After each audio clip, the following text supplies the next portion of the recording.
Ce dimanche, les habitants sont descendus dans la rue pour protester contre le siège de leur ville. Depuis le début de l'offensive, plus de 50 personnes sont mortes dans les combats selon l'Observatoire syrien des droits de l'homme. Au sud de la ville, la contre-offensive rebelle se prépare sous terre. Des explosifs ont été placés dans un bâtiment du gouvernement abritant de l'artillerie. Les rebelles tentent par tous les moyens de desserrer le siège. Et une grosse frayeur pour les passagers de la compagnie Emirates à Dubaï ce matin. Leur avion a raté son atterrissage. Les réacteurs de l'appareil ont ensuite pris feu. Le ventre collé au tarmac, les toboggans de secours déployés, le Boeing 777 de la compagnie Emirates est en proie aux flammes. Si l'ensemble des 282 passagers et 18 personnels navigants sont sains et saufs, un pompier a trouvé la mort lors de l'intervention. Maintenant, je vous demande, est-ce que l'Occident soutient le terrorisme ou non?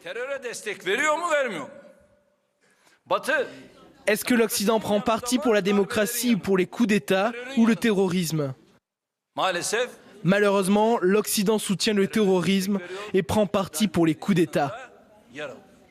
Des dizaines d'Iraniens ont décidé de se couvrir la tête.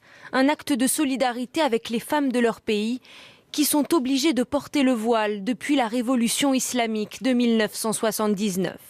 Nous nous battons pour la liberté de choisir, pas pour le hijab forcé.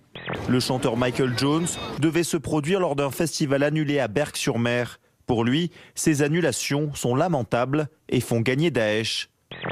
C'est mieux quand même, parce qu'on n'a pas envie qu'il y ait d'autres morts, vu qu'il y en a déjà assez, beaucoup. Vaut mieux annuler, même si tout le monde le regrette, faut mieux l'annuler.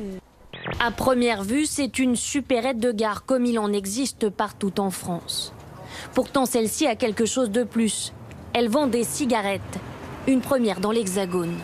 Montée des eaux et inondations en 2016, en 2015 déjà, à cela s'ajoute la sécheresse, le recul des glaciers, les températures, les émissions de gaz à effet de serre, bref, les indicateurs de la planète sont au rouge. 2015 a été l'année de tous les records, de tous les mauvais records, comme l'indique ce rapport international. Le glacier de Tignes aussi est en danger.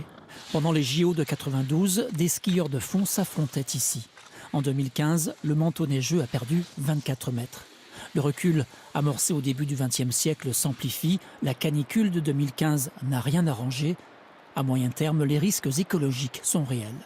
Donald Trump a bel et bien récidivé hier lors d'un meeting en Virginie. Alors qu'il remercie un ancien combattant qui lui a donné sa prestigieuse médaille Purple Heart qui décore les soldats blessés au combat, le milliardaire a confié en avoir toujours voulu une, mais estimé plus facile, entre guillemets, de l'obtenir de cette façon. Pour rappel, le candidat républicain n'a jamais servi dans l'armée.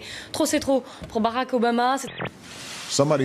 Quelqu'un qui fait ce genre de commentaires n'a pas le jugement, le tempérament, la compréhension nécessaire pour postuler au poste le plus important du monde.